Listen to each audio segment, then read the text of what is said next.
യുഎസിലെ കെൻഡക്കിയിലുള്ള മാഡിസൺവില്ലിൽ മുത്തശ്ശി കാറിനുള്ളിൽ മറന്നുവെച്ചതിനെ തുടർന്ന് 8 മണിക്കൂറോളം കടുത്ത ചൂടിൽ കുടുങ്ങി 10 മാസം പ്രായമുള്ള പിഞ്ചുകുഞ്ഞ് ദാരുണമായി മരിച്ച വാർത്തയാണ് പുറത്തുവരുന്നത്.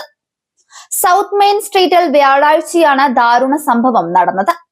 സ്ക്വാട്ടി ക്യൂൻ ക്രോവൽ എന്ന പെൺകുഞ്ഞാണ് മരണപ്പെട്ടത്. കുഞ്ഞിനെ ഡേ കെയറിൽ കൊണ്ടുവിടാനായി രാവിലെ വീട്ടിൽ നിന്നിറങ്ങിയതായിരുന്നു മുത്തശ്ശിയായ ഡോക്ടർ സ്റ്റേസി ഫസൈൻ ബേക്കർ എന്ന 61-കാരി. കാറിന്റെ പിൻസീറ്റിലെ ചൈൽഡ് സേഫ്റ്റി സീറ്റിലായിരുന്നു കുഞ്ഞിനെ ഇരുത്തിയത്. എന്നാൽ വഴിമധ്യേ കുഞ്ഞിനെ ഡേ കെയറിലാക്കാൻ പൂർണ്ണമായി മറന്നുപോയ മുത്തശ്ശി നേരെ തന്റെ ജോലി സ്ഥലത്തേക്ക് പോയി. പുറത്ത് കടുത്ത ചൂടുള്ള സമയത്ത് അടച്ചിട്ട കാറിനുള്ളിൽ കുഞ്ഞുള്ള കാര്യം ഓർക്കാതെ ഇവർ വാഹനത്തിന്റെ ഡോറുകൾ പൂട്ടി ജോലിക്ക് കയറി.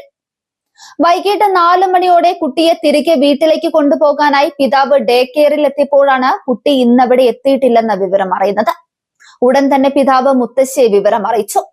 ഈ സമയത്താണ് കുഞ്ഞിനെ കാറിൽ തന്നെ മറന്നുവെച്ച കാര്യം ഡോക്ടർ സ്റ്റേസി ഓർക്കുന്നത്. പരിഭ്രാന്തരായി ഓടിയെത്തിയ ഇവർ കാറിന്റെ പിൻസീറ്റിൽ കുട്ടിയെ ചലനമറ്റ നിലയിൽ കണ്ടെത്തുകയായിരുന്നു.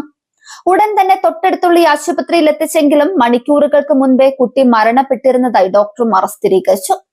ഡോക്ടർ സ്റ്റേസിയുടെ മകളും പ്രദേശത്തെ ഡോക്ടറുമായ സിഡ്നി ക്രോവലാണ് സ്കോട്ടിയുടെ അമ്മ.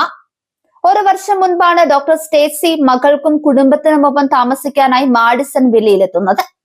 സംഭവത്തെക്കുറിച്ച് പ്രാദേശിക പോലീസ് വിശദമായ അന്വേഷണം ആരംഭിച്ചിട്ടുണ്ട്. സാധാരണ നിയമ നടപടികളുടെയും പ്രോട്ടോകോളിന്റെയും ഭാഗമായി മുത്തശ്ശിയെ ലഹരി പരിശോധനയ്ക്കും രക്തപരിശോധനയ്ക്കും വിധേയമാക്കിയെങ്കിലും ഇവർ ലഹരി ഉപയോഗിച്ചിരിക്കാനുള്ള സാധ്യതയില്ലെന്ന് പോലീസ് വ്യക്തമാക്കി. വെള്ളിയാഴ്ച രാവിലെ കുട്ടിയുടെ പോസ്റ്റ്മോർട്ടം പൂർത്തിയായി. നിലവിൽ ആർക്കെതിരെയും കേസ് രജിസ്റ്റർ ചെയ്തിട്ടില്ലെങ്കിലും അന്വേഷണ റിപ്പോർട്ടിന് ശേഷമായിരിക്കും തുടർന്നുള്ള നടപടികൾ.